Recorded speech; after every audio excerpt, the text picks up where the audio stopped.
un des élèves les plus assidus de Havetz Haïm était Rabbi Hanan Bassama. Il disait à ses élèves, allez-y voir le Havetz Haïm. Allez-y l'entendre. Parce que dans ce monde, vous pouvez encore le voir. Mais dans le monde futur, il a tellement de srouillottes, aucune chance. Ici encore, on peut le voir, on peut le rencontrer, on peut le toucher. Il a peut-être profité de ça. C'est exactement ce que je dis de Rabbi Daniel Shihye. Rabbi Daniel Shihye, il a beaucoup de mérites. Et il y a un passage dans Havat al-Vavot, que tu as de l'entendre. Si vous prenez le meilleur médecin, professeur, on est bien, chaque intervention, c'est $200,000. Connu, son calepin est rempli, des rendez-vous. Si je vous dis qu'à la fin de sa carrière, vers 60 ans, il a une villa à Miami, il a une villa, je ne sais pas moi, dans d'autres pays si vous voulez. Et il a $500 millions rien qu'en espèces dans la banque. Belle carrière. Hein? Belle carrière. La maison, $500 millions. Mais qu'il soit. Prenez l'avocat le plus connu du monde. Celui qui a défendu, je ne sais qui, c'est connu, le juif là. Il a fait une belle carrière internationale. Et il a les maisons, les voitures. Et sur le compte, il a $3 milliards. Belle carrière. Belle carrière. Après tout, il a tout ce qu'il faut, tout est payé. Et il a encore $3 milliards. Et imaginez un expert comptable, la même chose. Donc prenez un gars, Bezos. Bezos, c'est quelqu'un que je ne sais même pas s'il a fini le bac. Ils vendent des livres, de là il est passé, il a ouvert cette grande truc, comment ça s'appelle Amazon. Il pèse 300 milliards. 300 milliards, c'est... Je ne sais pas si ça vous rentre dans la tête, là, 300 millions de millions. Voilà, 300 milliards, c'est inimaginable. Comment est-ce possible qu'un pauvre type comme celui-là, il a autant d'argent, il n'arrive pas à la cheville de, comment il s'appelle, de ce docteur, ou de ce professeur, ou de cet avocat. Ils ont fait des études, ils ont fait... Mais c'est dingue. Comment est-ce possible? Havat al-Vavot, il dit que prenez le tzaddik dans l'expression de l'Ahaï. Malach rolech ben bnei adam. C'est un ange qui parle parmi nous. Mais c'est un ange, un être humain. Il est le meilleur dans les qualités, il est le meilleur dans l'argent, il est le meilleur dans l'argent, dans les midotes, il étudie, il ne s'arrête pas une seconde, il étudie 18 heures par jour, il n'y a pas une seconde qui est rue. Midot, irat shamayim, tfilot, c'est tfilot, akol, le top du top, malach. Il dit, Habat al-Vavot, il n'arrivera pas à la cheville de quelqu'un qui est Mezakiat Arabim. L'histoire de Bezos, c'est exactement ce qu'il a fait là. Parce que Bezos, il a 1,2 million personnes qui travaillent pour lui. Chacun lui emmène €1 par jour. Il a déjà 1,2 million par jour. Et c'est comme ça. Donc il y a beaucoup qui travaillent pour lui et il ramasse le pactole. Alors que le médecin, il n'y a que lui qui travaille. Ah, tu as beau être le meilleur des professeurs. Mais ça s'arrête, hein, limité. Limité dans la journée, limité dans tes capacités, tu es qu'un seul. C'est que ça, cette idée-là. Quand quelqu'un, il les inquiète à l'abîme, alors, Baruch Hashem, ils étudient la Torah. Ce mérite, il a une partie. S'il y a quelqu'un qui, maintenant, il ne faisait pas la tefila, c'est un mérite. Il y avait un qui ne mettait pas le talit katan. Grâce à lui, il a mis. Mais vous imaginez ce qu'il a cumulé comme srouyot. Je dirais de Rabbi Daniel, profitez-en. Rien par sa personne. Et la vérité, il n'y a que lui qui peut nous faire comprendre cette halakha dans Tisha B'Av, à Sulim Torah. Pourquoi Sulim Torah qui Pikudei Hashem Sam Hamed. C'est une joie. Il présente la Torah d'une beauté, d'une clarté. Mais tu as envie de rester des heures à l'entendre. C'est magnifique, t'as un autre. Mais mettre Zachitem. Zachitem, Ashrechem. Voilà ce que je peux dire de Rabbi Daniel. Moi, j'ai eu le mérite que la Baruch Hashem, on est Mehoutanim, son fils avec ma fille. Donc c'est quelque chose qui nous a liés pour la vie, mais voilà, on a des petits-enfants ensemble. Donc c'est pour moi un grand mérite d'avoir un Mehoutan comme Rabbi Daniel. Et pour vous autres, je voudrais juste vous dire que chaque Rav lorsqu'il fait la bracha à sa communauté, il utilise toujours ce pasouk. Yosef Hashem Alekichem, Kachem, Elefam. Nous savons tous qu'on est encore dans la paracha d'Hashamoua. Et c'est exactement le bracha qu'il a donné Moshe Rabbeinu dans cette paracha. Okay? Le Sheni, il commence par ça. Yosef Hashem Alekichem, Kachem. Rashi sur place, il dit qu'Amissa n'était pas content. Pourquoi vous n'êtes pas content? Ah, c'est bon. 1000, pourquoi 1000? Pourquoi pas 1 million? Pourquoi pas 1 milliard? Ça veut dire 1000. Pourquoi 1000? Ajoute. Mais c'est ça. Akadosh Baruch Hu dit, V'hinnechem ke korvei. Juste le pasuk avant. V'hinnekechem ke korvei Hashem larov. Ça veut dire illimité. Quand toi tu limites à 1000, Rashi sur place. Rashi répond qu'il leur a dit, écoutez, ce que Akadosh Baruch Hu vous a donné, il est à vous. Mais laissez-moi aussi vous ajouter ma bracha. Mais la question reste encore, si c'est ta bracha, pourquoi tu la limites? Donne une bracha large. Omer Amaral Mibral, que le chiffre 1000, c'est le maximum dans ce monde. Le maximum qu'on peut donner, c'est 1000. Le chiffre 1000, c'est le maximum. Et il y a, vous savez qu'à Kadosh Baruch Hu, on n'a pas le droit de l'imager, qu'il a les pieds, les mains, tout ça. Et le gouffre, et notre moutagouf, ça fait partie de... Et Arshav, comment on peut imaginer Hashem Yitbarach que par ses actions? On voit que le monde il tourne, on voit et tout ce qu'il fait, on voit que l'être humain, comment il est fait, l'intelligence suprême, dans chaque détail, l'équilibre de la nature, tout ça. Et quand il a construit ce monde, il a créé ce monde, Agmara dit qu'il l'a construit avec un des adjectifs d'Hachem. Lequel? Shedai, Shekai. She'amar le'olamo, Dai. Ça veut dire qu'il a dit, voilà, je veux un monde, et il a commencé à se propager. La terre, le ciel, stop. Pourquoi? Ce monde, il doit être limité. Et si vous prenez quel Shaddai, Bemillu'o, ça fait 1000. Ça veut dire que... Adam Arishon, Adam Arishon, il a eu 1000 ans de vie. De vie. Ça, c'est ça. Je vous laisse. Ça, c'est une première. Donc, Moshe Rabbeinu leur a donné le maximum qu'on peut donner dans ce monde. Ajoutez à ça, Yosef. Vas-y, Yosef. Kol shofar, ken, velo yassaf. On mélange Yosef. Lo ni'atsa. Ça ne s'arrête plus. Moshe Rabbeinu leur dit, je vous donne 1000 fois le maximum que je peux dans ce monde. Mais c'est comme vous dites, par exemple, tu peux donner à tes enfants de temps vivant tant d'argent. En France, il y a, je crois, une limite. Mais c'est tout ce qu'on peut me donner comme moyen de vous donner dans ce monde, c'est 1000. Alors je vous donne le maximum que je peux. Yosef. Mais Yosef va sans limite. Que ça continue tout le temps. Et à la que cette bracha aussi se réalise sur chacun parmi nous ici. Ça, c'est juste une petite introduction pour rentrer dans Tisha B'Av. Bien sûr, il faut parler d'actualité.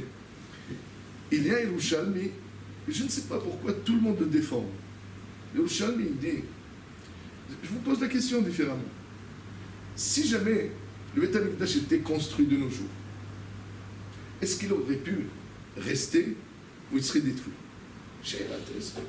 Est-ce que la génération dont on vit est suffisamment propice, meilleure? Est-ce que le temps, il serait détruit ou pas? C'est la génération. Celui qui attaque cette question, c'est Yerushalmi. Yerushalmi, il dit, Kolmi, שלא נבנה בית המקדש בימיו, מעלהו כאילו החריבו בעצמו. Comme si c'est lui qui l'a détruit. Ça veut dire qu'il nous incombe une responsabilité terrible.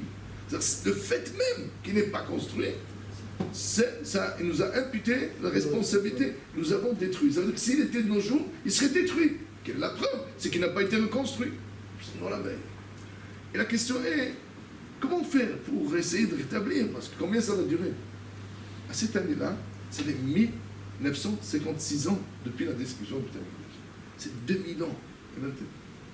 Pour arriver à quelque chose, ben, le but c'est quoi? C'est d'essayer de réparer pour qu'on puisse voir déjà ce Beit HaMikdash et qu'on n'ait même pas besoin de faire ce Tchouat Hashem Keref Haïm, qu'on n'ait même pas besoin de faire Tisha B'Av. Ça peut arriver. Juste, quel est le point essentiel qu'on peut retenir au moins, partir avec quelque chose? Il y a une question de fond dans laquelle on trouve une mahloquette entre le Yerushalmi et le Babli. Qu'est-ce qui est plus grave? Le rapport humain ou envers Hashem Yitbarach? Mitzvot sheben adam lamakom ou mitzvot sheben adam lachaver? Alors, comment on sait par exemple? La Gemara dans Yuma Daftet là-bas, elle dit par exemple quand on sait que Shabbat c'est grave, en fonction de la sentence que la Torah donne, Karet, ce qu'il a, donc la sentence prouve la gravité de la Avera. La Gemara elle dit là-bas que les rapports humains sont plus graves que les rapports avec Hachem. La preuve, Istaklou Babira. Regardez le Beth Amikdash. Les premiers temples étaient construits au bout de 70 ans. Alors que le nôtre, ça fait 2000 ans. Et ça traîne. Donc ça veut dire, et nous savons tous que le premier Beth Amikdash, Avodah Arayot, c'est des choses interdites envers Hachem. Et donc ils ont réparé, ils ont eu le Beth Amikdash. Et nous, c'était un rapport humain. Puisqu'on nous dit que le Beth Amikdash a été détruit à cause du Sinat Hinam. C'est un problème de rapport humain. Si c'est ça, alors dans ce cas-là, on voit que les rapports humains sont plus graves. Ça, c'est ce que le Bavli, il est s'entend. Il s'acclou à Bila. J'aime bien le Shalmi, et il donne une réponse différente. Qu'est-ce qui est plus grave, les rapports humains ou les rapports avec Hachem? Il dit c'est équivalent, ça, ils se valent. Alors dans ce cas-là, si c'est la même chose, comment ça se fait que là c'est 70 ans et là ça fait 2000 ans? Ils répondent par une pachoute. Et là, Asut Tchouva, et là, Asut Tchouva. Tout simplement, tout bêtement. Ceux-là, ils ont fait Tchouva, ceux-là, ils ont pas fait Tchouva. Et tu as la réponse. Viens le marché, il dit, bon, chant là. Ça veut dire qu'ils ont fait Tchouva, alors pourquoi on ne fait pas de Tchouva, le gars? On ne fait pas de Tchouva. Il n'y a qu'à faire Tchouva. Et c'est bon. C'est tellement difficile de faire Tchouva sur Ben Adam la Havel. Pour cette Sinat Hina. Qu'est-ce qui est difficile là-dedans? On sait. Un malade, quand on a diagnostiqué sa maladie, ça va, on peut aller. On sait ce que les problèmes. Si le problème est Sinat Hina, on n'a qu'à réparer. Shalom à Israël. Pourquoi ça traîne? Pourquoi un jour on dit on tape sur la table? Tu sais, ma speak. Qu'est-ce qu'il y a tellement de difficile? D'autant plus que la Gemara dit quelque chose d'incroyable dans la Bayuma. Elle dit Rishonim shenitgala avonam nitgala kitsa. Ahoronim shelo nitgala avonam nitgala kitsa. Les anciens, ils ont su ce que c'est leur avera, alors ils ont réparé. Mais les derniers, en l'occurrence nous autres, on ne sait pas. L'onitgala avona. Alors l'onitgala kitsa. Ça saute aux yeux, mais c'est l'onitgala avona. Et qui ne sait pas qu'on nous a toujours rabâché depuis qu'on est enfant, que c'est Sinat Hinam, Gamal, on réparé ça. Shalom à l'Israël. Alors qu'est-ce que ça veut dire l'onitgala avona, l'onitgala kitsa? Il y a un gaon de Vilna que lui, il dit, il emmène cette Gemara là-bas, que la Gemara, il dit, Tovat Sipornam shel Rishonim, Mikresab shel Haron.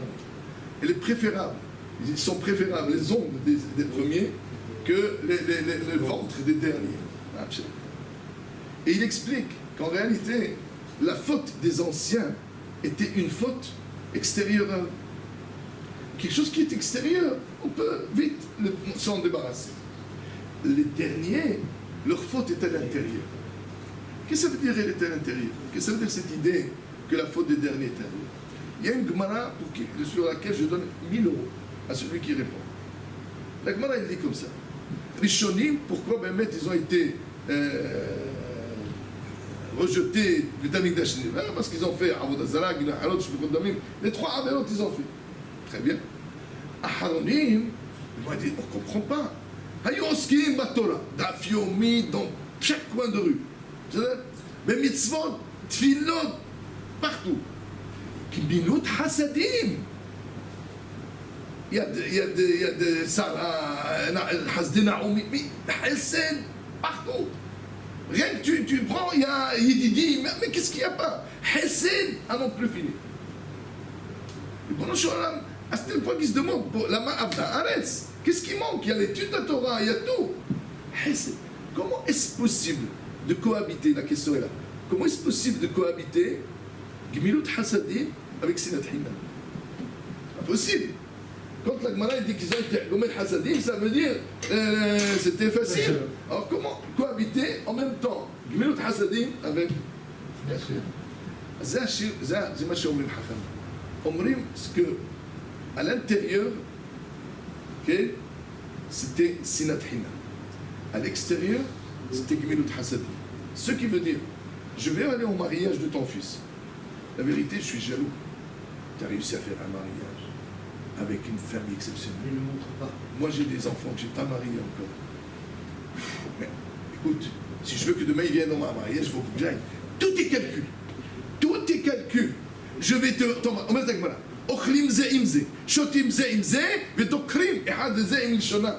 Tu reviens du mariage, waouh, la viande était il y a toujours quelque chose qui va pourrir ce bien qu'on fait. Parce qu'à l'intérieur, j'ai une haine. Qu'est-ce que ça veut dire cette haine? C'est le point sur lequel je voudrais, et j'ai fini. Question connue, archi connue. Je rentre dans une synagogue, je vois quelqu'un, il ne m'a pas souri celui-là. Je le hais. Qu'est-ce que tu as fait, Mishki? Il est concentré dans son truc. C'est Sinat Hinam. Elle n'a pas de sens. Haïr quelqu'un pour rien. Tu sais pas, il n'est pas sympathique. Je n'ai rien à faire avec lui. Je veux bien. Comment je peux dire de quelqu'un parmi vous ici? Non, il y a quelques-uns que je connais. Mais c'est des gens que je ne connais pas. Comment je peux dire que je le hais? Haïr, c'est qu'il m'a fait quelque chose. La haine, c'est pas stable. La haine provient d'une vengeance, d'une... Je ne sais pas, moi. Comment est-ce possible? Sinat Hinam. C'est le Rambam, le Hinnour, ils disent, comment la Torah peut nous demander de ne pas haïr quelqu'un qui nous a fait une crasse? Je lui ai rendu tellement de service, il m'a craché dans la vie. Quand j'avais besoin de lui, même pas il a ouvert la porte. Je ne peux pas le supporter, je le hais. Parce que, comment est-ce possible? Hinnour, il est tellement beau de le voir dans ce passage-là. Il est intéressant.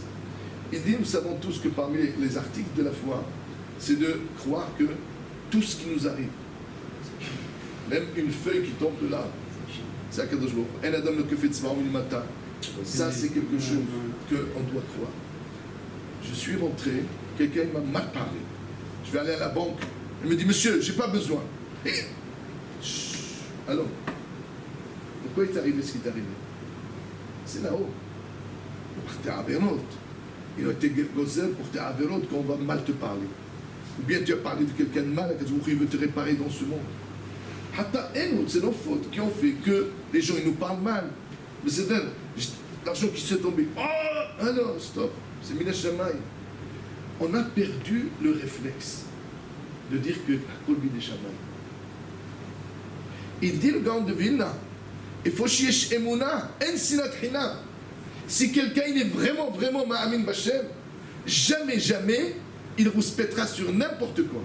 Lui, il n'est que sharia, parce qu'il m'a fait ça. Mais dans son, lui ou quelqu'un d'autre, mais de toute façon, c'est lui. Ne mords pas le bâton.